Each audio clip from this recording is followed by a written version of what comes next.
quizá a partir de ahora estos guardias de seguridad del cementerio de Málaga también queden marcados. Lo más probable es que sí, que yo te puedo decir que cuando recibí esa llamada de madrugada ya tengo bastante experiencia de hablar con testigos y sabes cuando una persona no te miente y cuando de verdad está asustada. Y estos dos hombres estaban haciendo la guardia y realmente estaban asustados y querían que les ayudáramos con ese caso del cementerio de Málaga.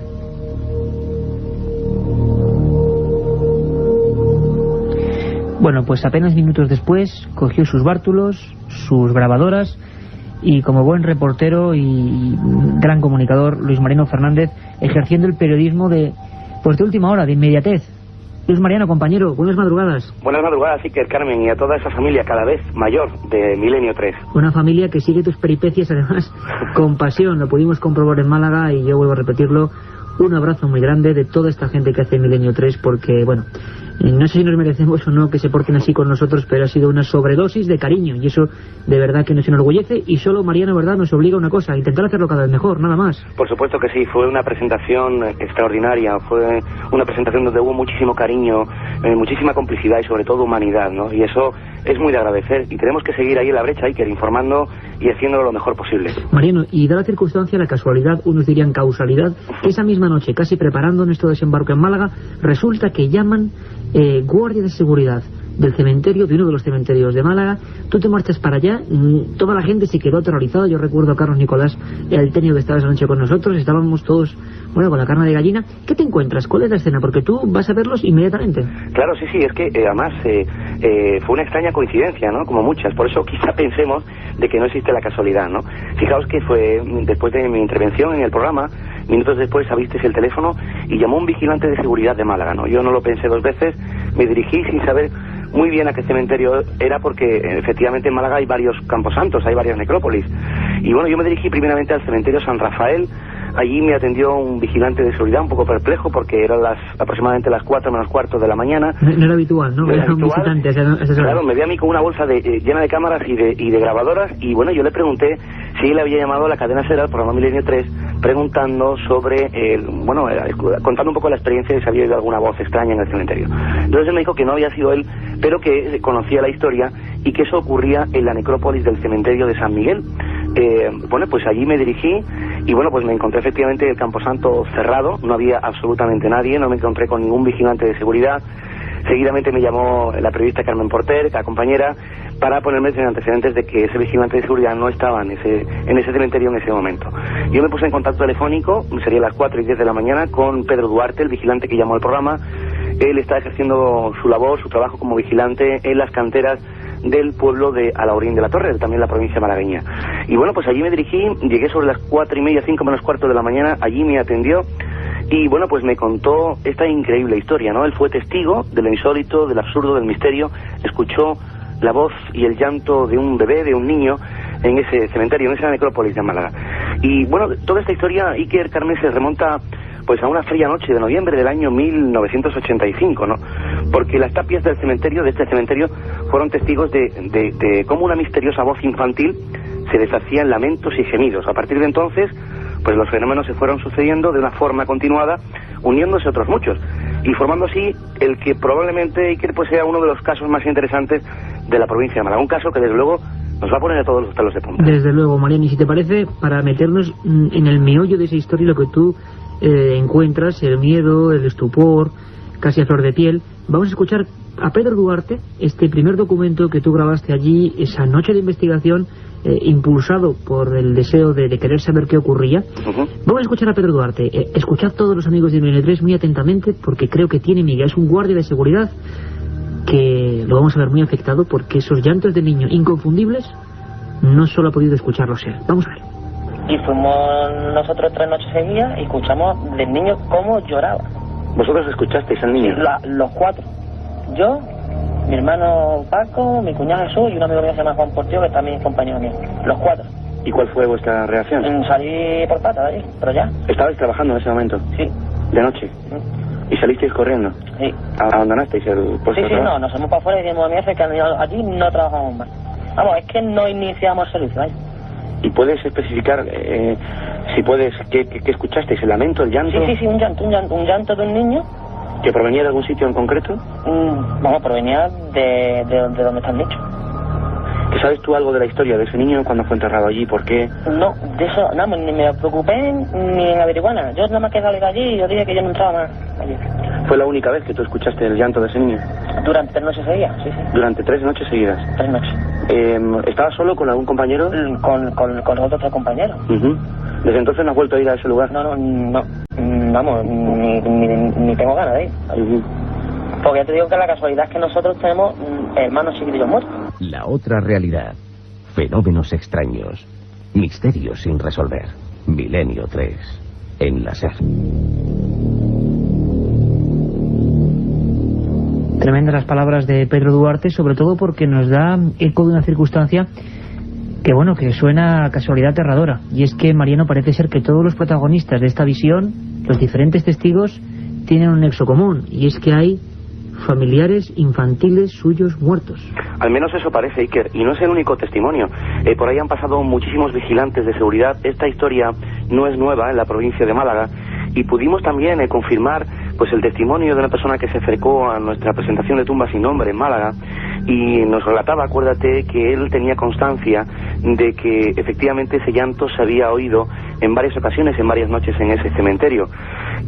Tras recoger las palabras de Pedro Duarte, estaba con él otro compañero, vigilante de seguridad, que también vivió con él aquella noche y escuchó ese llanto. Jesús Piñar se llama, Iker. Jesús Piñar, pues escuchamos inmediatamente, Mariano.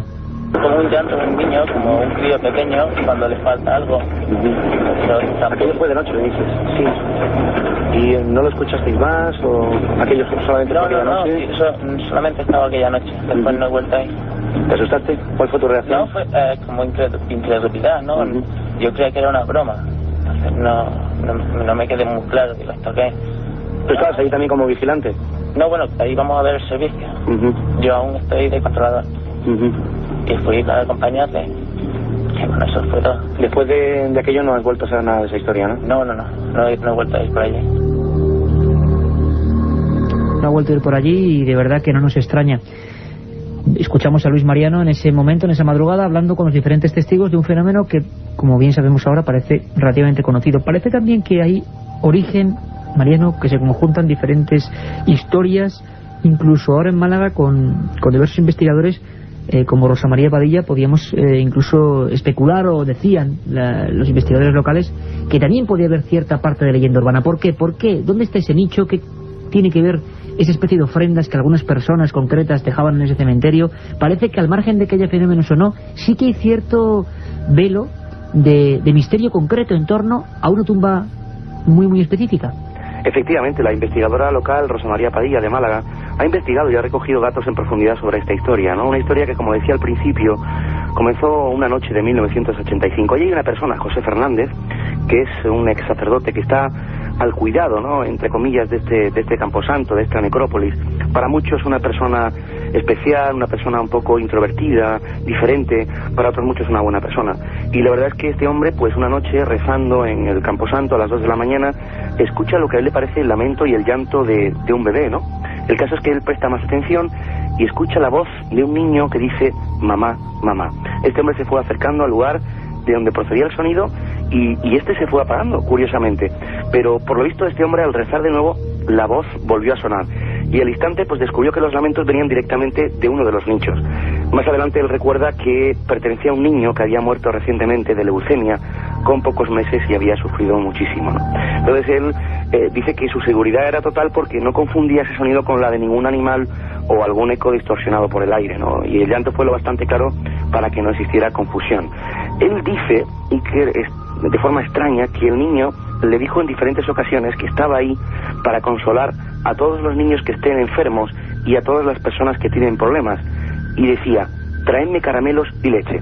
A partir de ese año, de ese momento, como un rosario de personas van constantemente a ese camposanto para dejar en el nicho de ese nicho, en el nicho de ese niño, caramelos y juguetes. Es una historia muy truculenta, Iker. Desde luego, Carmen Portero, una historia que nos retrotrae a esa España profunda, misteriosa, que está ahí, que siempre decimos que solo hace falta rascar un poco en este mundo de modernidad, de tecnologías, de internet, y nos encontramos con eso, ¿no? Con esas creencias profundas en el fondo en la supervivencia a la muerte. Una historia tremenda, Iker, pero yo me acuerdo de esa, pues de esas noches que estuvimos en Málaga, que estuvimos con varios investigadores de la zona. Habéis nombrado a Rosa María Padilla. Ella nos contaba que incluso había estado en el cementerio durante varias jornadas, tanto de día como de noche, y que había realizado psicofonías. Lo que pasa que en ninguna de ellas había salido nada, ningún grito, ningún lamento, y que eso sí, que ella creía que era un fraude y que se trataba pues de simples gatos, porque por la zona, Mariano, es cierto que hay muchísimos gatos. Aportando un dato a lo que decía Carmen, que en el año 1987, pues el Ayuntamiento de Málaga decretó la clausura de la necrópolis, ¿no? Y la imposibilidad de seguir enterrando en ella, ¿no? Fue a partir de entonces cuando el estado de abandono comenzó a hacerse trágicamente notable. El caso, Iker, es que, bueno, este hombre, pues en una especie de cruzada personal, pues intenta que en ese cementerio no lo cierren, que no lo clausuren y sobre todo que no lo echen abajo, ¿no?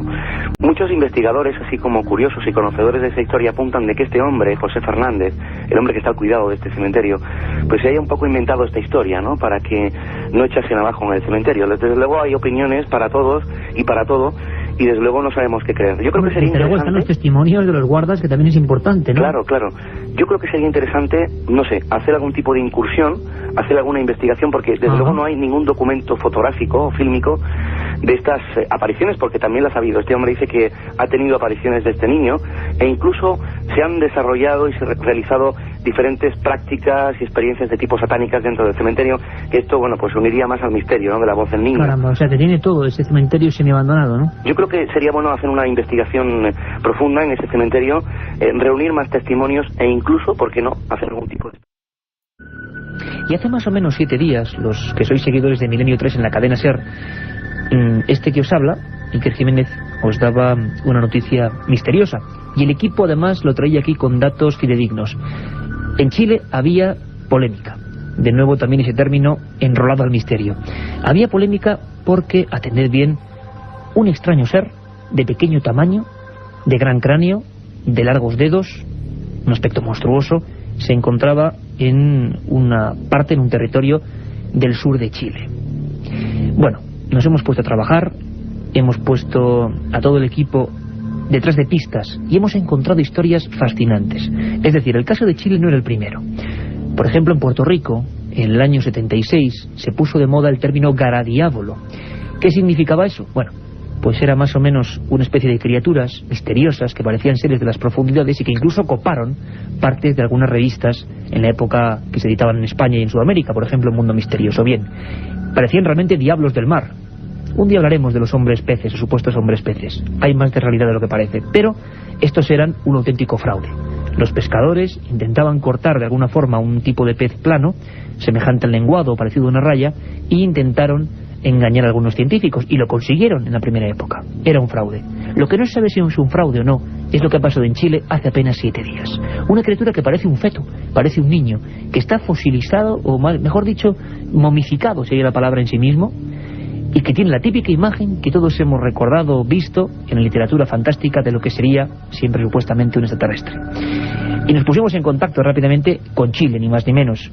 Allí Jaime Ferrer, director del Calama UFO Center, el primer organismo que ha investigado este asunto, nos hablaba de que les parecía algo muy raro, que la prensa ya buscaba una explicación, que la ciencia buscaba otra, ese ser diminuto como la palma de una mano y tan extraño, y hablaban de un feto quizá teratológico, monstruoso, deforme, de algún tipo de marsupial. Pero no estaba muy claro. Para muchos investigadores chilenos como Jaime Ferrer, que ahora vamos a escuchar, había otros casos anteriores que demostraban que no se parecía a ninguna anatomía conocida. Ahí está con ustedes Jaime Ferrer. Yo he investigado 3 casos con características similares y resulta de que este tipo de seres son bastante reales. A mí me llama la atención y hemos estado en una, no discusión, sino que hemos estado conversando al respecto con respecto, a estos seres, y me da la impresión a mí de que no sería lo que fue afirmado por el señor, el doctor veterinario don Arturo Mann, quien informó que se trataba de un marsupial nocturno. Sin embargo, yo tengo otros antecedentes que manejo. El cráneo no tiene absolutamente nada que ver. Las características de este pequeño ser de no más de 7,2 centímetros de estatura me muestran que tiene brazos, tiene piernas, Además, las características fisiológicas que post-mortem de este ser no tienen nada que ver con un organismo natural, porque supuestamente estaba vivo y prácticamente de la noche a la mañana apareció en completo estado de momificación. Entonces eso es totalmente atípico, pero para mí no resulta algo nuevo, porque esas características también las he visto acá en pequeños seres que lamentablemente la gente que los ha hallado le ha producido cierta repugnancia porque no son agradables a la vista y simplemente los han tirado a la basura. Nuestro magnífico técnico, Jorge Martínez, y buen amigo, sostiene ahora mismo en sus manos unas fotografías del ser de Chile y me mira un poco espantado, tengo que decirlo así, a estas horas de la noche, y es que el bueno de Jorge Martínez, con este que os habla, con Iker Jiménez y con Carmen Porter, estamos envueltos de esa penumbra que siempre creamos aquí, en el estudio de la cadena SER. Estamos en plena oscuridad, con este fondo sonando que espero que os envuelva a todos y cada uno de vosotros. Y la verdad es que Jorge, como decimos, tiene entre las manos las fotos y ahí está el misterio. Un ser pequeño que no se parece a ningún animal que nosotros conozcamos, que se aleja de esos marsupiales o incluso monitos del desierto, que es una de las teorías que nos contaba Carmen Porter la semana pasada, cuando esto era noticia recién salida de Teletipos. Bueno, yo creo que los que sois amigos de Milenio 3, y cada vez por fortuna sois más, los vemos cada día en milenio3@cadenaser.com, en vuestra cantidad de correos electrónicos. Los que sois amigos de este programa os dais cuenta de que a veces las explicaciones que se dan a bote pronto cuando ocurre un misterio pues no son muy creíbles, porque luego, bueno, sabemos igual 20 años, 25 años después, cuando se desclasifican estos informes, que no era lo que nos decían. Lo hemos visto en Belmez, ¿verdad?, en las caras de Belmez, lo hemos visto en un montón de casos. Y hablo de Belmez porque hablo de España, y hablo de España porque aquí también han ocurrido fenómenos de este tipo. Me vais a decir que bueno, que de dónde sacó eso. Bueno, pues parece ser que en 1989, en un bosque de Girona o de Gerona, toda una familia se encontró con lo que se dio a conocer en la prensa en la época como el gnomo de Girona.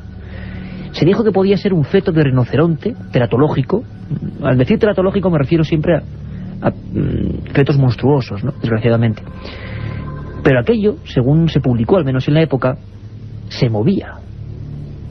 Y se le apareció a una familia, e incluso hizo una especie como de extraño movimiento delante de ellos y lo atraparon. Las fotografías, al igual que las del ser de Chile, son espantosas. Un ser misterioso, azulado, metido en un bote de formol. Hay alguien que siguió esta historia, alguien que es pues otro amigo, como no, de nuestro equipo, Francisco Contreras, al conocéis perfectamente, que es nuestro corresponsal en Levante. Y ejerció su labor también en Cataluña, porque estuvo por allí, indagó, preguntó, buscó. Y Francisco Contreras siempre persigue la verdad, y por eso está aquí a estas horas de la noche. Francisco, buenas noches. Buenas noches, Iker. Buenas noches a todos los oyentes de Milenio 3 desde la capital del Turia, Valencia, con esa tenue luz también aquí. También ahí. Eso es bueno, que sea una norma, compañero del equipo de Milenio 3. Vamos creando penumbras, en el buen sentido, ¿verdad? Siempre con criterio y con escepticismo, pero envolviéndonos de la belleza del misterio. Francisco, sé que es difícil, prácticamente en titulares, por favor. ¿Qué pasó en Gerona que tenga que ver con esta historia del extraño monstruo de Chile? ¿Qué pasó? Pues que buscamos la verdad y que encontramos dos verdades en uno de los casos relacionados con seres extraños, ¿no?, como el de Chile. Como bien decías, ocurrió en septiembre de 1989, que hago un recorrido fotográfico por los hechos, cuando un matrimonio, supuestamente o presuntamente un matrimonio, se encontraba en una zona llamada el Bosque Encantado, en los alrededores de Gerona. El matrimonio, para más señas, según las divulgaciones que se hicieron del caso, se llamaban Añons y Pujals. Bueno, pues ese matrimonio se encontraba en ese Bosque Encantado, entre comillas, como es conocido, y halló o observó como un ser muy diminuto salía de los matorrales, comenzaba a correr alrededor de ellos. Tragicómicamente la escena era, o llegó a ser, que se subía encima de un radiocassette portátil emitiendo un extraño alarido. Ellos se quedaron perplejos, atónitos. Empezaron a perseguirle por todo el campo y llegaron a capturarle. Le capturaron y le metieron en una jaula donde vivió, o llegó presuntamente a vivir 24 horas. Si quieres... 24 horas Francisco estuvo vivo dentro de ese primer bote. Es el mismo bote, es un bote, hay que decirlo, de una marca muy célebre que todos tenemos ahora mismo en la mente, sin decir la marca, de café, un bote de cristal cerrado, donde las fotografías están ahí y son espectaculares. Sí, yo te describo, si quieres, rápidamente cómo es aquel ser que todos los oyentes de Milenio... Antes, Francisco, perdóname, compañero, un detalle. Mucha gente, siempre que damos este tipo de noticias, nos dice dónde están esas imágenes.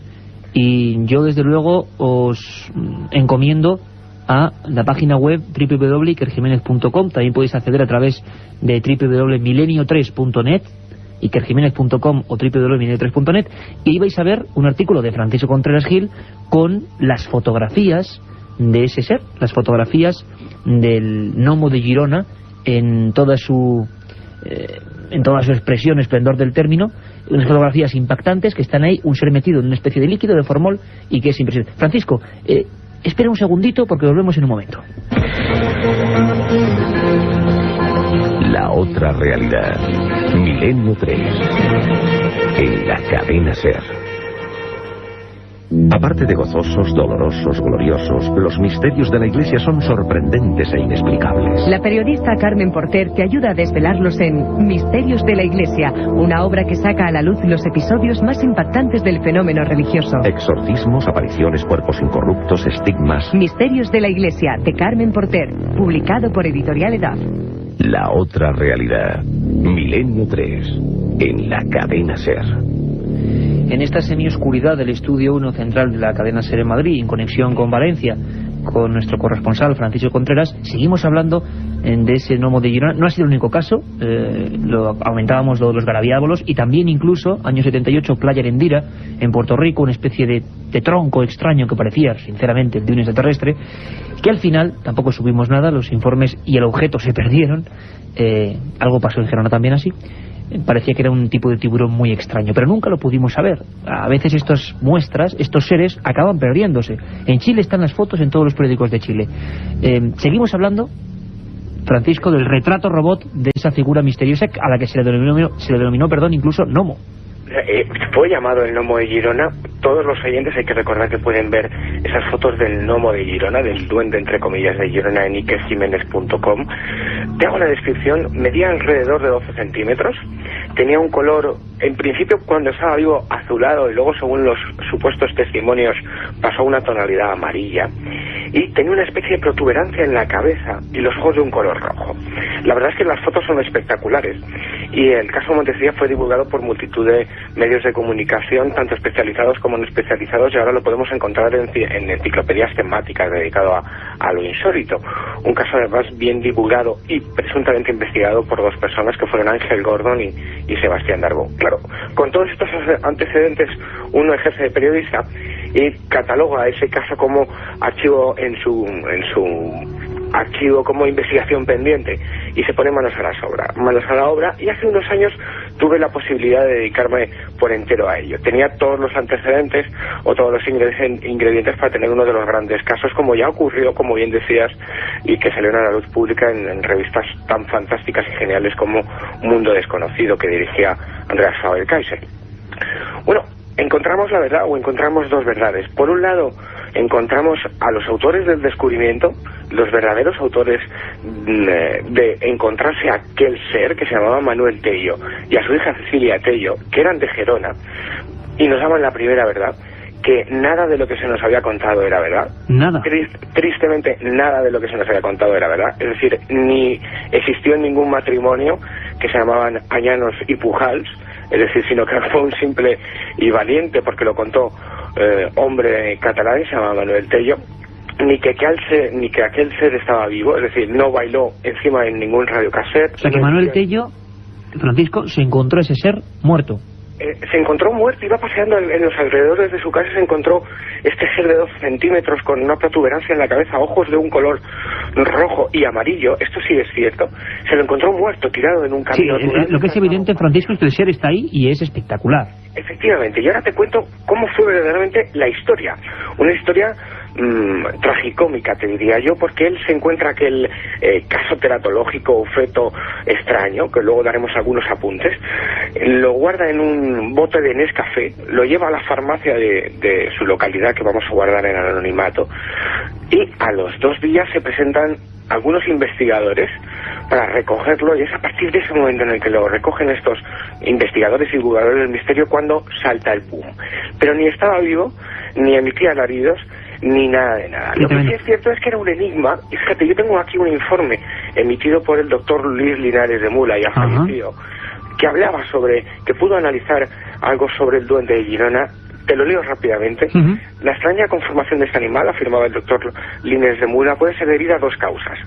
Por un lado, que sea un ser monstruoso, es decir, un caso teratológico en el que se desarrollan los tejidos, los órganos, los miembros de forma normal, dando lugar a representaciones monstruosas. O también puede deberse al hallazgo de un ser primitivo que se hubiera conservado en una zona lo suficientemente fría para que vivieran los tejidos, la carne, las vísceras. Y en este caso se trataría de un animal desconocido para la ciencia actual y que nos puede parecer monstruoso por desconocimiento. Por desconocimiento. Está claro que encontramos dos verdades. Pero una cosa, Francisco, importante, que ahora mismo la gente se está preguntando. Y para finalizar, ¿qué ocurrió? Es decir, tenemos un ser que es evidente que estaba ahí. ¿Qué pasó con ese ser? ¿Por qué no sabemos más de él? ¿Qué ha ocurrido con él? Se ha convertido en otro expediente X, en otro enigma sin resolver, porque nadie sabe dónde está. Lo único que quedan son las fotografías, esas fotografías que todos los oyentes de Milenio 3 pueden ver en ikerjimenez.com. Y yo esas fotografías las he llevado a la Universidad de Valencia, he consultado con algunos zoólogos y todos apuntan o todos tienen la misma opinión, que se trata de un caso teratológico. No pueden apuntar más detalles porque no tenemos al ser o al gnomo de Girona, entre comillas, para analizarlo, y nadie a día de hoy sabe dónde está. En ese bote, imagino que metido en una especie de cloroformo o algún tipo de líquido que le ayude a conservarlo tal y como era. Nadie sabe dónde está, pero lo cierto es que ocurrió, que es un caso que ocurrió aquí en España en septiembre de 1989, a pesar de la otra verdad que pudimos descubrir. Francisco Contreras, muchísimas gracias. Ahí está la historia, la del duende o gnomo de Girona.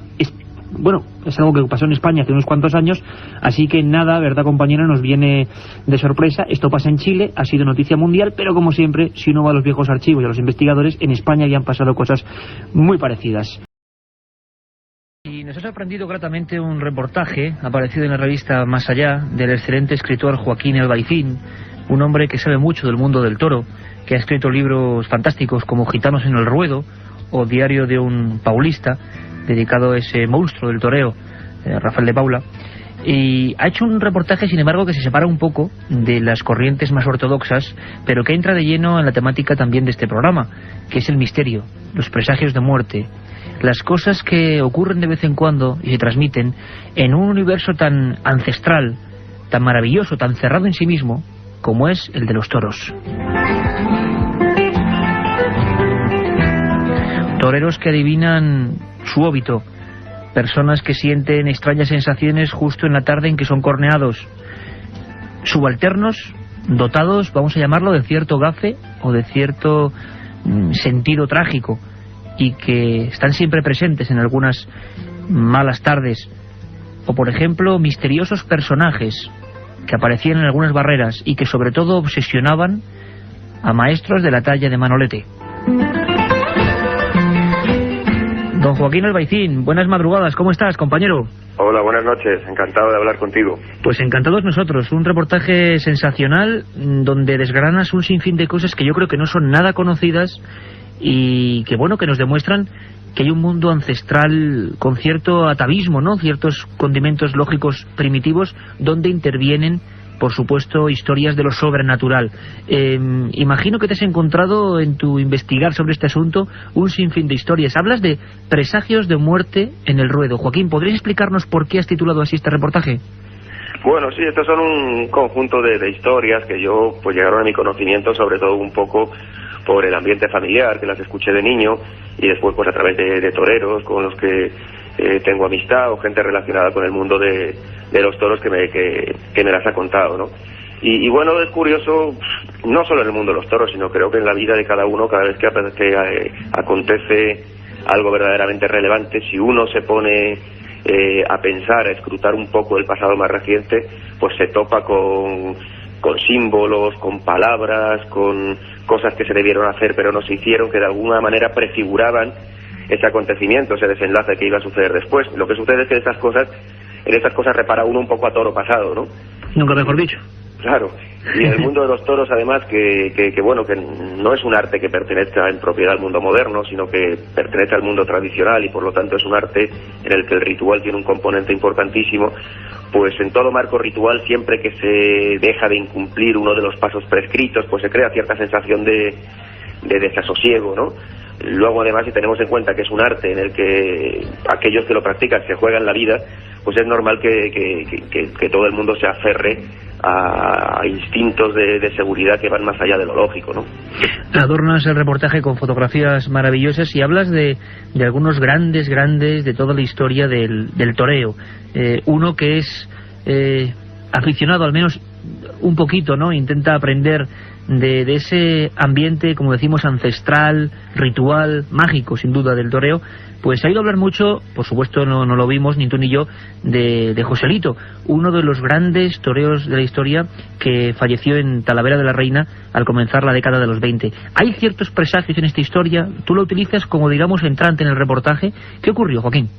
Sí, bueno, el protagonista de esta parte del reportaje es más que Joselito, Blanquet, que fue su peón de brega y era uno de los peones pues más importantes de su tiempo. Y que se convertirá, como decíamos, en un habitual de las tragedias. Ahora nos lo vas a contar, ¿no? Sí, de alguna manera, porque Joselito lo llevaba siempre en su cuadrilla y parece ser que bueno, el mismo día en que José toreaba en Talavera, estando en el patio de cuadrilla, ya a punto de salir a la plaza, pues Blanquet le comentó a Enrique el Almendro, primo de Joselito, que también banderilleaba con él, y le comentó: qué raro, estoy oliendo a cera, ¿no? Estoy oliendo a cera, o sea, algo mortuorio, ¿no? Algo que le recordaba algo, desde luego, relacionado con la muerte, quizás. Exacto, y parece ser que en toda la tarde, pues ese olor no se desprendió de su persona, y bueno, esa fue la tarde en que Joselito murió en Talavera, ¿no?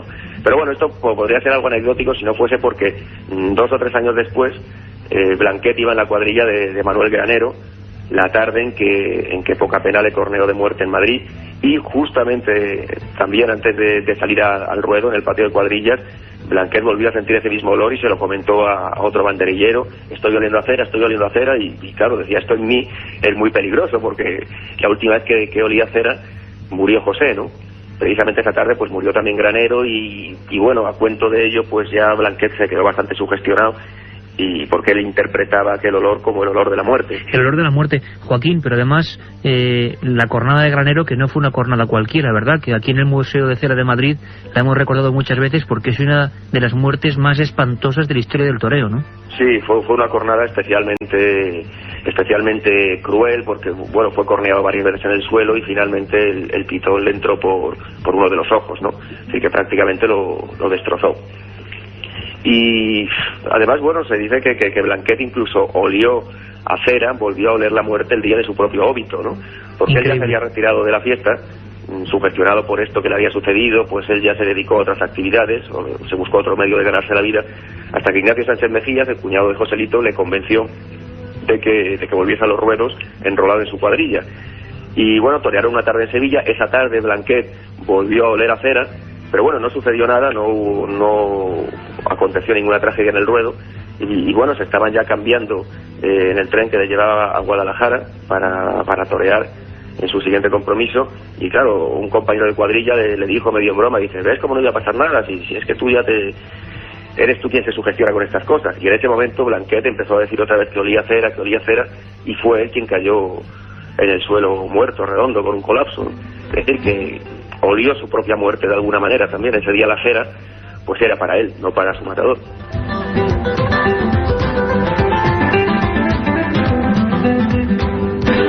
Sencillamente de poner los pelos de punta, Joaquín, la historia de Blanquet. Exacto. Es algo realmente increíble, y que imagino que entre ese mundo cerrado, decimos, ese universo un poco hermético del toreo, pues claro, ¿cómo nos iba a sugestionar ese hombre, no? Los toreros son hombres de tradiciones, de supersticiones, pero yo de verdad pocas veces me he sorprendido tanto como periodista, como investigador, con una historia digna de novela, realmente increíble, y que relaciona pues ni más ni menos que, bueno, al hombre que marcó una época, lo decíamos antes, ¿no? Manolete, que muere en la plaza de Linares en un mes de agosto trágico para el mundo de los toros, pero muy poca gente sabía pues su obsesión con otro extraño personaje, ¿verdad, Joaquín? Sí, esta es una historia además que yo nunca había leído en ningún sitio. Yo la conocía por tradición oral, y sí parece ser que en su última temporada, la de 1947, cuando volvió de México, y cuando ya Manolete pensaba pues retirarse al cabo de unos pocos festejos, pues parece ser que empezó a obsesionarse por la presencia siempre en el tendido del 10 de un espectador al que él no conocía de nada. Y esto era lo más llamativo, que él estaba obsesionado porque decía, bueno, ¿por qué me fijo yo en esta persona, no? Porque plaza a la que iba, plaza en la que veía a ese hombre sentado ocupando la misma localidad, era una persona además que, bueno, que no tenía ningún rasgo en especial por el que se destacara, nada que invitara a posar la mirada en él. Era un hombre de aspecto vulgar, vestido de una manera vulgar. Lo que diríamos todos un tipo normal. Exactamente, un hombre vulgar y corriente a más no poder, ¿no? Y bueno, lo único que podía llamar la atención en todo caso era que siempre ocupase una localidad tan cara, una persona pues que tampoco por su aspecto parecía un hombre pudiente, ¿no?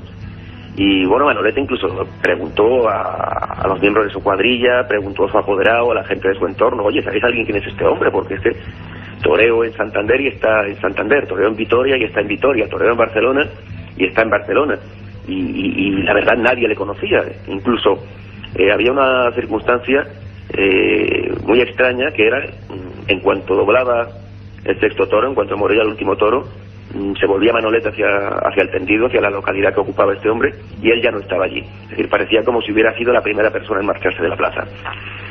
Entonces él, pues parece ser que se obsesionó bastante con esta persona, y luego, bueno, hay una historia en cierto modo relacionada que tiene que ver con su última tarde, la tarde de Linares. De Linares. Luis Miguel Dominguín recuerda, dejó unas notas manuscritas en las que hablaba de un individuo que estaba aquella tarde en la plaza y que de alguna manera recuerda un poco a este personaje, porque bueno, en aquel momento había un sector del público que intentaba un poco azuzar a Luis Miguel contra Manolete, intentando despertar una cierta competencia. Entonces vio a un hombre que insultaba a Manolete de una forma feroz, brutal. Y bueno, Luis Miguel se fijó en esa persona. Además era un hombre que hacía unos aspavientos muy aparentes, era un hombre que no podía pasar desapercibido. Y bueno, pues cuando cogió el toro Manolete, lo llevaron a la enfermería. Bueno, vio a esa misma persona ya no atacando a Manolete, sino atacándole a él, culpándole con ese afán suyo de enfrentarse con Manolete, haber sido el culpable de la cornada, ¿no? Era la misma persona. Al cabo de las horas, cuando Manolete ya expiró en la enfermería de la plaza, ese mismo hombre entró y se echó a llorar sobre el cadáver, y curiosamente Luis Miguel preguntó a varios amigos suyos que estaban sentados junto a él y nadie le recordaba, ¿no? Luis Miguel dijo textualmente que de alguna manera creía que ese hombre era una especie de encarnación o de visión de la muerte, ¿no?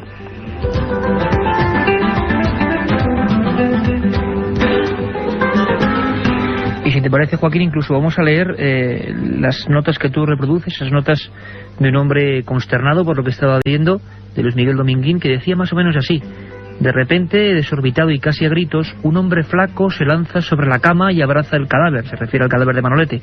Monstruo, que nos has dejado. ¿Qué vamos a hacer ahora sin ti? Dice Dominguín, todo un misterio más, para añadir a aquella escena esperpéntica. Y concluye el torero, a veces he pensado que se trataba de la encarnación humana de la propia muerte.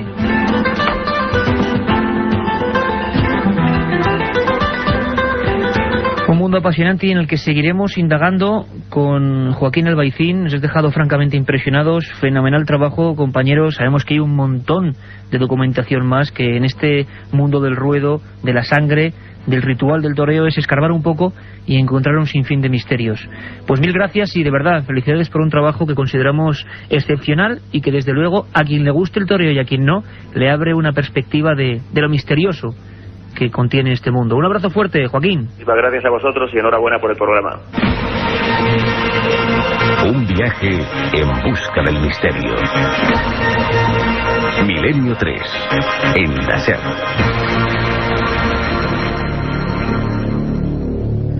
3:26, seguimos en Milenio 3. Impresionante, Carmen, Joaquín Albaicín, menudo trabajo, qué gran comunicador. Un joven compañero que trabaja en ABC, en varios medios de comunicación, que ha hecho esos fantásticos libros como Diario de un Paulista o Gitanos en el Ruedo, y que, bueno, pues se ha puesto a indagar y hay mil cosas más por contar, ¿no?, en ese mundo atápico. Da hasta un poco de carne de gallina ese... ¿Quién sería, Carmen, ese hombre de traje gris con sombrero que obsesiona a Manolete? ¿Sería eso propiamente? ¿Tú qué crees? Cualquiera sabe, Iker. Yo estoy segura de que Manolete veía algo, pero no sabemos si era cosa de su mente o de verdad ese ser, ese hombre, estaba ahí. Pues quien sí está ahí es Santiago Camacho, como es lógico, sé que sois muchísimos los conspiradores que os emocionéis con sus historias, nosotros también, por supuesto.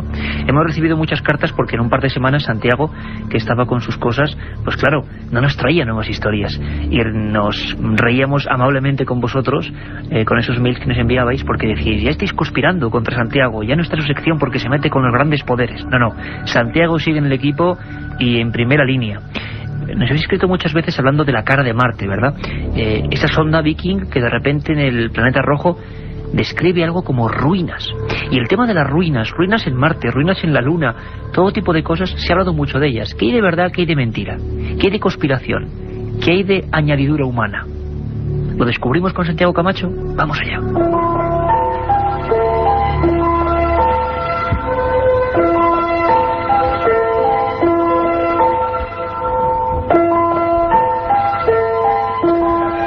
Ya hemos explicado en este programa, en más de una ocasión, las teorías que existen respecto a que la conquista de la Luna fue un simple fraude.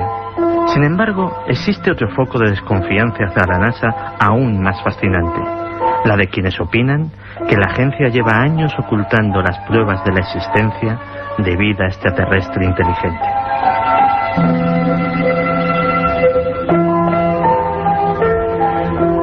Estas teorías experimentaron un renovado impulso en el verano de 1996, cuando se anunció por parte de la agencia el descubrimiento en la Antártida de un meteorito que contenía microbios fósiles.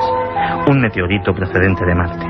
A partir de aquel entonces se hizo popular en el mundo la figura de Richard Hoagland, un divulgador científico que trabajó para la CBS durante el proyecto Apolo y que afirma, ni más ni menos, que existen restos arqueológicos tanto en la Luna como en Marte.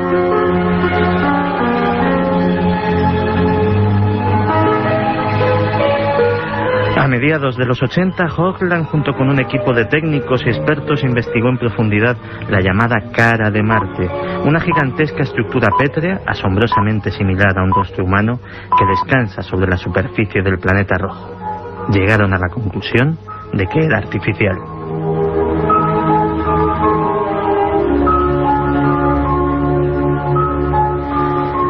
Pero la cara de Marte ya había subido a los altares de la conspiración en 1976, al ser fotografiada por primera vez en la 35ª órbita del Viking 1. Descubierta por los analistas de imagen Vincent Di Pietro y Gregory Molenar, su principal defensor ha sido realmente Hoagland, quien es conocido ya desde hace tiempo con el sobrenombre de El Hombre de la Cara.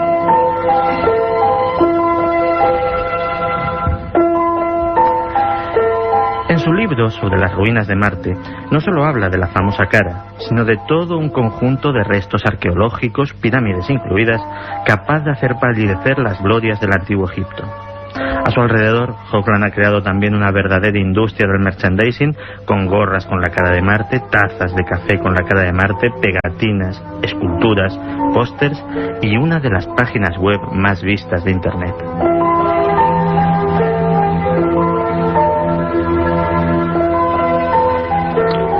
Pero Marte no sería el único lugar donde la NASA habría ocultado la presencia extraterrestre. Desde 1969 se ha especulado con la posibilidad de que el pequeño paso que Neil Armstrong dio en la Luna fuera presenciado por testigos no invitados procedentes de otros planetas. La historia de los avistamientos OVNI protagonizados por astronautas es larga y algo ha ido saliendo a la luz a pesar del secretismo de la NASA. ¿Quién sabe?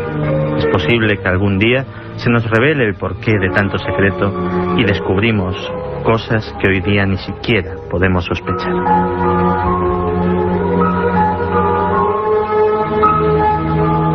Un viaje en busca del misterio. Milenio 3, en la SER. Si quieres viajar a lo desconocido, no dejes de leer El Archivo del Misterio de Iker Jiménez, los libros del tercer milenio. Colección El Archivo del Misterio de Iker Jiménez, publicado por Editorial EDAF. Próximos títulos ya a la venta: La Sábana Santa de Carmen Porter, Casas Encantadas de Francisco Contreras, El Secreto de la Gran Pirámide de Manuel Delgado y Vampiros de Miguel Gómez Aracil. La otra realidad. Milenio 3, en la cadena SER. Estamos de aniversario, aunque ya se ha pasado. Empezamos un 1 de junio, un 1 de junio del 2002. Hoy estamos a día 2, ni más ni menos. Y además de el nacimiento del Milenio 3, siendo un poco así presumidos, en broma por supuesto, pasaron muchas más cosas en este gran disco duro que es la historia del hombre. Tal día como hoy, en 1605, aparece la primera edición del ingenioso hidalgo Don Quijote de la Mancha. Unos años más tarde, en 1875, el logopeda escocés Alexander Graham Bell inventa un micrófono de membrana para su teléfono. 1908, una real orden prohíbe la actuación de las mujeres en la lidia de toros. Hoy hemos hablado de toros, sí que era de rigor ponerlo. 1909, primer vuelo en aeroplano con pasajeros. Lo realizó el aviador francés Louis Blériot, con 2 personas a bordo. Ya en 1957, más de 2.000 científicos de todo el mundo, encabezados por el físico y premio Nobel estadounidense Linus Pauling, piden la suspensión de las pruebas con armas atómicas. Desde luego que no lo consiguieron, eso de limitar las armas atómicas. Pasaron más cosas en 1966, Carmen. La sonda lunar Surveyor 1 de Estados Unidos aluniza después de un vuelo de 3 días. En 1967, el periódico Informaciones publica que en San José de Valderas, cerca del restaurante La Ponderosa, más de 20 personas afirmaron haber visto una bola de fuego que recorrió varias veces la zona, volando muy bajo y que acabó posándose a unos 50 metros de ellos, usando una especie de patas de trípode. En el suelo quedaron unas huellas y una zona bastante grande del suelo, como si hubiera sido sometida a una gran temperatura. 1973. El Lute es detenido en el barrio de Juan 23, en Sevilla, con su hermano, el Toto. Y ya en 1989, biólogos italianos encuentran un nuevo y sencillo mecanismo para crear animales transgénicos en laboratorio.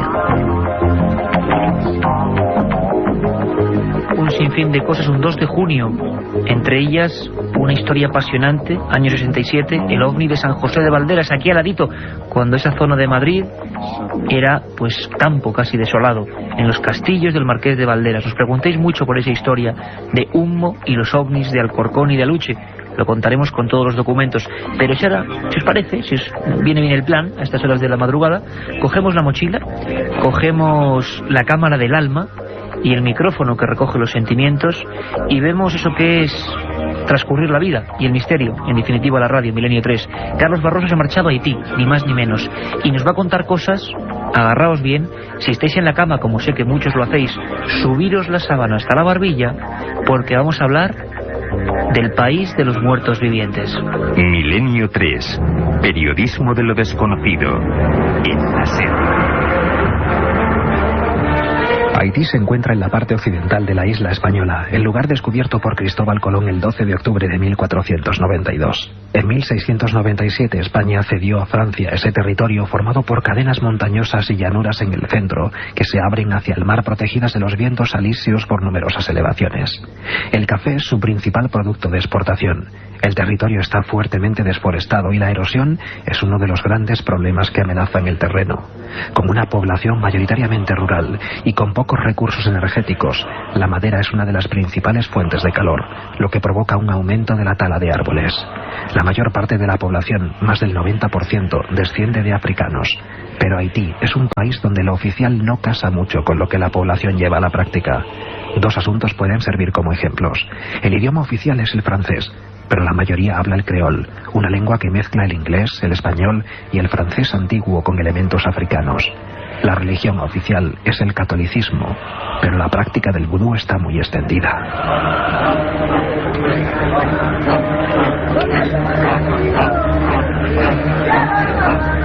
Es este uno de los aspectos más oscuros que perviven en un país que hace relativamente poco tiempo, en 1995, accedió a un sistema democrático después de haber vivido dictaduras y golpes militares.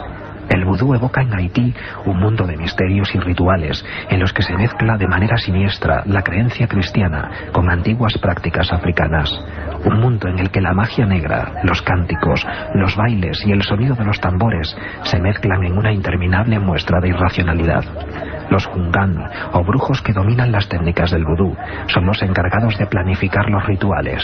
Ellos ofrecen sacrificios de animales, fabrican las muñecas de trapo en las que se clavan alfileres para provocar el dolor a la persona que representan, y dominan las técnicas de zombificación, con las que controlan totalmente la voluntad de las personas sometidas. Esto se consigue gracias a un compuesto llamado polvo zombie, elaborado a base de plantas, huesos humanos, tarántulas, sapos venenosos, gusanos y una toxina que se encuentra en el pez globo, un veneno muy potente que genera este animal en los ovarios de las hembras. Solo con inhalar este polvo se pasa de la vida a la muerte y después de la muerte a la vida de forma progresiva.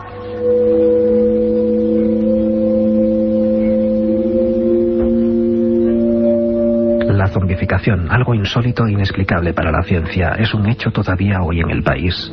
Bien, es verdad que antaño la existencia de los muertos en vida estaba más extendida, pero los casos constatados son relativamente recientes. En 1962, Clarivius Narcís comenzó a sentirse mal de manera inexplicable. En el hospital, sin apenas poder respirar, sus constantes vitales fueron apagándose poco a poco. Clarivius pudo oír cómo los médicos daban el pésame a su hermana que le acompañaba, cómo le cubrían con una sábana, cómo le introducían en el ataúd mientras sus familiares lloraban, y sobre todo, cómo la tierra caía sobre la tapa de su ataúd.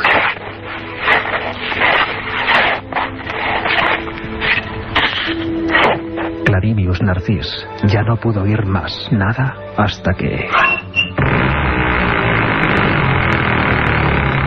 se descubrió de pie junto a su tumba en un estado parecido al trance. Mientras dos hombres volvían a llenar su tumba de tierra, otro le ataba las manos y le conducía a una granja donde pasó a formar parte de los esclavos que trabajaban en ese lugar. Así permaneció durante 2 años, hasta que su amo dejó de administrarle narcóticos, lo que le hizo regresar a la realidad junto con todos los demás zombies.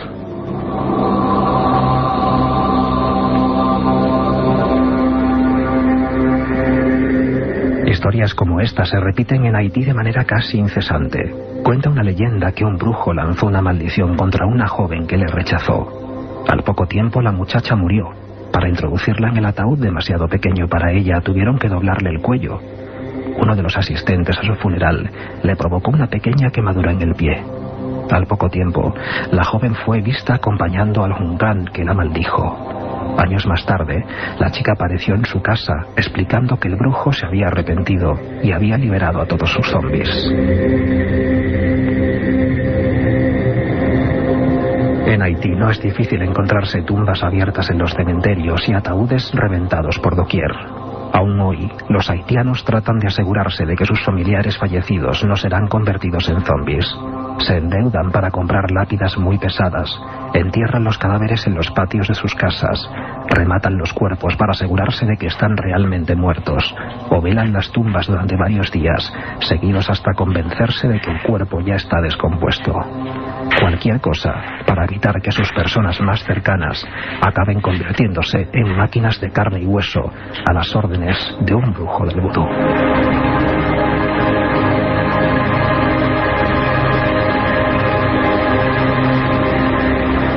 Un viaje en busca del misterio. Milenio 3, en la SER. 3:41 de esta madrugada imborrable e irrepetible del 2 de junio del 2003. ¿Estáis ahí todos? Todos los amigos, los cientos de miles de amigos de esta familia de Milenio 3. Casi hay veces que hasta uno se lo piensa, ¿verdad? ¿Cómo nos ha puesto el cuerpo don Carlos Barroso? Tengo aquí a Carmen y a don Antonio Bravo en la nave del misterio y los dos están pálidos. Yo creo que también. Pero ahora, si os parece, para, como siempre, cambiar el rumbo, como una montaña rusa de las palabras y del sentimiento, nos vamos a algo más pacífico, a sentarnos en el sillón de la imaginación y a abrir las puertas de nuestra gran, entrañable y vieja biblioteca. La biblioteca de Milenio 3. Yo tengo en mis manos, sabéis que siempre os recomendamos 2 libros, uno que se puede encontrar, que es novedad o que es fácil todavía de adquirir en las librerías, ahora que es tiempo de Feria del Libro, ahora que los próximos 2 fines de semana tenemos una cita con todos vosotros en la Feria del Libro de Madrid, ya lo sabéis, pues yo tengo un libro interesante, me lo estoy leyendo ahora mismo. Lo compré por un título que creo que puede dar para un programa y para 2. Minorías malditas. Autor Javier García Egocheaga. Editorial Tikal. El subtítulo: La historia desconocida de otros pueblos de España. Y es que seguro que muchos sí. Incluso seguro que muchos de los que ahora nos escucháis estéis en zonas muy cercanas a donde vivieron, por ejemplo, los agotes, los vaqueiros de Alzada. O quién no se acuerda, ahora ya han pasado un poco casi de moda, desgraciada moda para ellos, porque eran carne de páginas de sucesos, los kinkis, los quincalleros. ¿Qué fue de los pasiegos que decían que vivían como en otra remota era en el magnífico Valle del Pas de Cantabria? Los enigmas de los maragatos, culturas dentro de culturas que fueron apartadas, ignoradas, temidas, microsociedades al margen, como podrían ser, por ejemplo, aunque aquí en este libro no se incluye, un día haremos un especial, ojalá desde allí, los urdanos, los habitantes del bello y terrible a la vez paraíso maldito de las Urdes. Agotes, maragatos, vaqueiros de Alzada, no se incluye aquí, pero también existen los brañeros de Logrosán, pueblos malditos. Ya lo sabéis, un interesantísimo estudio. Hacen falta cosas como esta. Hacía por lo menos 25 años desde que publicara Juan García Tienza Pueblos Malditos Españoles, que no tenemos una biografía de esas otras razas y culturas que conviven con nosotros y de las que apenas quedan recuerdos de algunas de ellas. Pero los hay en las piedras y en los caminos. Si queréis, si os apetece, os planteo pronto un programa, quizá en verano, en un nuevo horario, quién sabe. Pueblos Malditos de España. Apetecible, ¿verdad? Es la recomendación, Minorías Malditas, Javier García Egocheaga. ¿Y tú, Carmen, qué tienes? Veo una portada espectacular de Editorial Planeta, por ahí. Pues si antes nos ha puesto los pelos de punta Carlos Barroso, yo creo que el libro que traemos hoy también es un caso para ponerlos. Los demonios de Ludun. El autor Aldous Huxley, la editorial Planeta, y fue publicado en el año 1980. En alguna librería de viejo todavía queda algún ejemplar de los demonios de Ludun. En este libro el autor habla sobre un supuesto caso de posesión demoníaca acaecido en el año 1631 en la aldea francesa de Ludun. Allí, según dice Huxley, las monjas de un convento de Ursulinas aseguraban estar poseídas por demonios que les engendraban espantosos impulsos hacia el párroco local, hombre culto y hermoso, adorado por las mujeres de la aldea y detestado por sus maridos. Las religiosas aseguraban que toda la culpa la tenía el sacerdote, Urbain Grandier. Este, tras pasar por muchos interrogatorios, fue acusado de hechicería, juzgado, torturado y al final Iker fue quemado vivo en la hoguera. ¿El propio sacerdote? El propio sacerdote. Se creían que... Caramba. Por unas historias amorosas que había también entre sacerdotes y religiosas, pues al final montaron todo este espectáculo porque era así y no era una posesión demoníaca, vamos. Yo, por lo que he podido investigar, se trataba más de histéricas que de otra cosa. De este caso se han hecho además una ópera que lleva el mismo título que el libro, 2 películas tituladas Madre Juana de los Ángeles y los Diablos. En definitiva, hay que ver una obra en la que se mezcla la brujería, la demonología, la superstición y la mística del siglo XVII. Pues hoy, a pesar de que un libro sea nuevo y otro sea viejo, ambos viajan a el ancestro, lo atávico, lo antiguo. Uno, Carmen, Los demonios de Ludum, Editorial Planeta. Autor Aldous Huxley. Aldous Huxley. Y Javier García Egocheaga, Tikal, Minorías Malditas, la historia desconocida de los otros pueblos de España. Yo creo que hemos tenido casi de todo. Hemos empezado con toros, hemos seguido con una historia apasionante relativa a Marte, nos hemos marchado ni más ni menos que a Haití. ¿Qué os parece si conectamos todos los teletipos, si esta nave del misterio se convierte en una central de información y os damos todas las notas importantes que en torno al mundo de lo desconocido ha ocurrido en todo el planeta? ¿Tenemos preparados ya los corresponsales? Sí, vamos allá, el informativo. Milenio 3, con Iker Jiménez, en la cadena SER.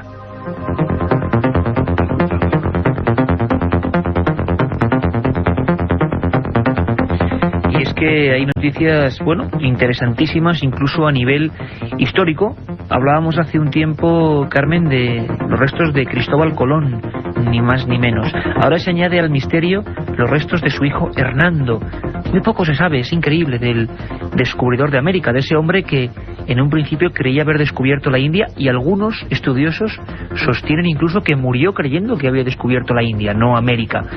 Bueno, ¿qué pasa con los restos de Cristóbal Colón, atentos todos, y de su hijo Hernando, Carmen? Especialistas del Departamento de Medicina Legal de la Universidad de Granada exhumarán hoy los restos de Cristóbal Colón y de su hijo Hernando Colón, que se encuentran en la Catedral de Sevilla, para aclarar su autenticidad.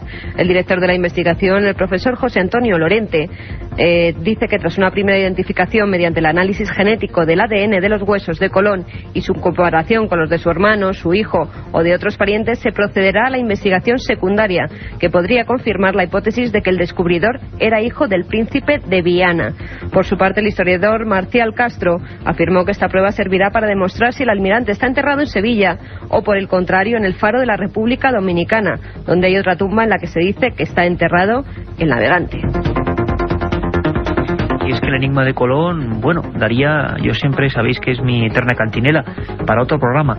Llevamos casi 100 programas, creo que este es el 91, y no hacen más que surgir temas. Es maravilloso, el enigma de Colón. Yo os propongo, si os parece, otra propuesta, ¿vale? A todos vosotros.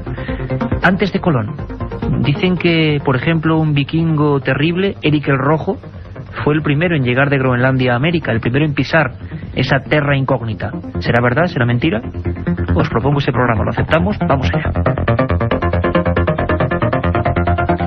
Pero hay noticias, y noticias bien contrastadas, con corresponsales de la cadena SER desde el lugar de los hechos, como va a ocurrir ahora, que nos dejan un poco consternados, ¿no? A veces la realidad supera cualquier ficción. En Argentina, escuchad bien, afirman haber captado señales no del espacio, Carmen, sino del interior de la Tierra. Los científicos argentinos aseguran haber captado señales radioactivas y niveles de electricidad provenientes de la profundidad de la Tierra, en una zona de la precordillera de los Andes, donde frecuentemente se producen avistamientos de objetos volantes no identificados. Nos lo cuenta la corresponsal de la SER en Argentina, Isabel Cuevas.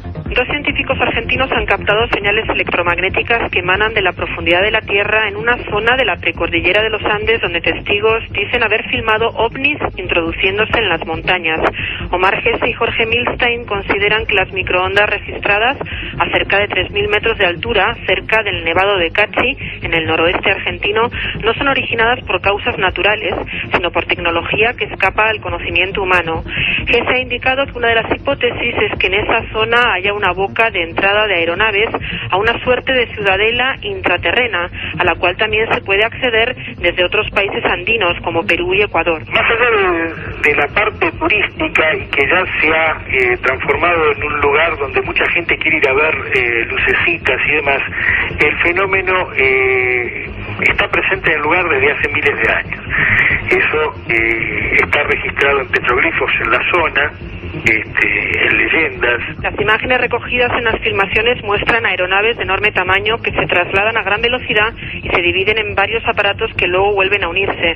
Estos objetos voladores penetran en un área montañosa rica en minerales.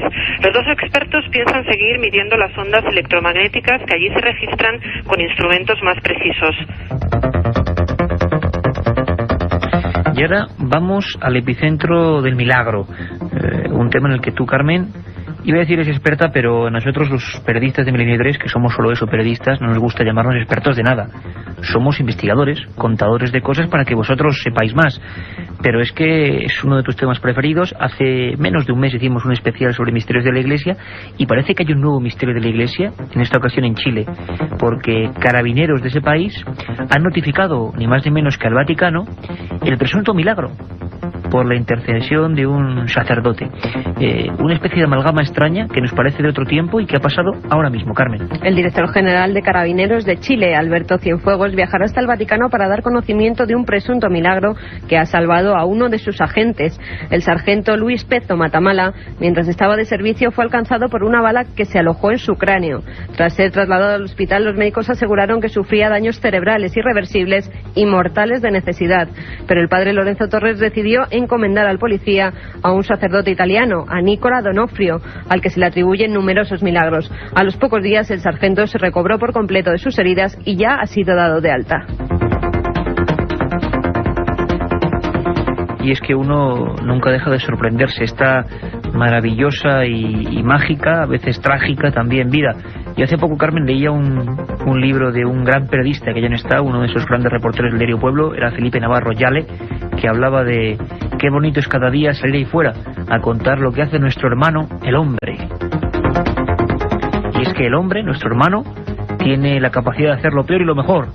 Por ejemplo, de agruparse en una asociación arqueológica y hacer descubrimientos apasionantes como los que ha ocurrido ahora mismo en Barcelona, que han hallado restos de una gigantesca batalla que permanecía ahí en el subsuelo, ¿verdad, Carmen? Arqueólogos del Museo de Mataró han encontrado en la cueva Dos Ríos más de 25.000 huesos humanos que pertenecen a guerreros muertos en una batalla prehistórica. Todos los detalles nos los trae la corresponsal de la cadena SER en Barcelona, Cristina Crespo. Los arqueólogos del Museo de Mataró en Barcelona han hecho público ahora el informe sobre el descubrimiento de 25.000 huesos de hombres de la prehistoria, un descubrimiento que se hizo en 1995 gracias a unas obras de construcción. Los huesos pertenecen a cerca de 200 individuos del tercer milenio antes de Cristo que, según las investigaciones llevadas a cabo por los expertos, habrían muerto en una importante batalla. Entre los restos hay tantos de hombres como de mujeres y junto a ellos se han encontrado hasta 80 puntas de flecha de sílex que se lanzaban con arco. El director del Museo de Mataró, Carles Marzada, explica así el descubrimiento. La troballa en aquel momento que la va a hacer El descubrimiento que en este momento hizo personal del museo fue una cueva donde, al iniciarse la excavación, apareció una cueva sepulcral. Tuvimos la suerte que pocos años después de construirse, se hundió la entrada y eso preservó el interior. Se encontraron solo 11 metros cuadrados los restos de cerca de 200 individuos procedentes de una batalla en el pueblo que hoy se conoce como Dos Rius. D'una batalla que va haver en aquella època en el poble que avui té el nom de Dos Rius. Los restos encontrados han permitido saber que se trataba de una comunidad que residía en Dos Rius, a unos 10 kilómetros en el interior, en el verano y que en invierno viajaba hasta la costa. Lo que no se ha podido determinar es qué pudo provocar una batalla tan importante como para que murieran cerca de 200 individuos. Enigmas, como decimos, del hombre. Ese hombre que, como decimos también, se comporta de las formas más diversas. Fíjate, Carmen, 13 miembros de una secta arrestados en China y por una causa que me parece terrible y desagradable. 13 miembros de la secta de inspiración cristiana Mentui fueron arrestados en la provincia de China de Hunan por proselitismo, por aprovecharse de la epidemia de neumonía atípica. Terrible, Iker. Al parecer, los líderes hacían creer a sus adeptos que solo los seguidores de su movimiento se salvarían de contraer la enfermedad. Menuda forma de utilizar, como siempre han hecho las sectas, o muchas de ellas, ¿no? No hay que culpar a todas, pero como han hecho la inmensa mayoría de ellas, de cualquier sentido y religión, aprovecharse de los miedos, de los terrores, sobre todo de la ignorancia. Solo hay una forma de luchar contra las sectas y contra la ignorancia, que es intentar entre todos, pues, saber un poco más. Y ahora, si os parece, vamos ya con los mails, lo que nos habéis enviado durante todos estos últimos días a milenio3@cadenaser.com. Carmen, tienes ahí un buen fajo de papeles, cada uno de ellos con una pregunta, con una historia, con una crítica a veces. Antes de nada, si te parece, por si acaso, porque hemos seguido recibiendo hasta ahora mails de gente que no ha podido apuntar las fechas. ¿Te parece y os parece que lo repitamos? Vamos a repetir, de la no hay Feria del ningún Libro. problema. Vamos allá, estamos a vuestra disposición. Iker Jiménez estará firmando en la Feria del Libro de Madrid el sábado 8 de junio en la caseta 87, el 14 de junio en la librería Salamanca en la caseta 367 y el domingo 15 de junio en la caseta 47. Por mi parte, yo estaré el sábado 14 de junio, todo es por la tarde, de 6 a 9 de la noche, estaremos dispuestos para todos y estaré en la caseta número 87. Y además los amigos del Archivo del Misterio, como Manuel Delgado o Francisco Contreras, estarán creo que también los viernes incluso, es decir, de viernes a domingo. Si os dais un garbeo por la Feria del Libro, será un placer pues que parte de este equipo de personas que está a vuestra disposición, como decimos, y que quiere informar lo mejor posible, y bueno, estrechemos vuestras manos y compartamos un momento de cultura y de amistad y nos veamos los rostros. Vamos allá, Carmen. ¿Qué nos han escrito, qué nos han dicho? Ante todo, Iker, dar las gracias a todos los amigos de Milenio 3 que nos han felicitado. Sin ellos no hubiera sido posible que cumpliéramos este año y pensamos compartir con ellos muchos más si nos dejan. Y ahora vamos con los mails. Ángel Tato Bermejo nos dice: hola Iker y todos los que hacéis posible Milenio 3. Quería proponer un tema para que lo tratéis en alguno de vuestros fantásticos e inigualables programas. Este no es otro que el controvertido y nunca bien aclarado tema de viajar en el tiempo. Viajar en el tiempo. Mira, hace bien poco, compañero, ha salido una noticia que publicó, creo que el Time incluso, eso le dio un carácter, ¿no?, de importancia, y era una especie de leyenda urbana moderna de un jugador de bolsa que estaba haciéndose absolutamente rico, que le investigaron porque era imposible que ganase tanto y afirmó haber venido del futuro. Al final parece que es una leyenda urbana, por supuesto, pero ¿todos son leyendas urbanas? ¿Ha habido gente que lo ha intentado? La ciencia ahora mismo dicen que en la URSS, en la antigua Unión Soviética, hoy en Rusia, se están haciendo pruebas de este tipo. ¿Está ocurriendo ahora? Haremos un programa.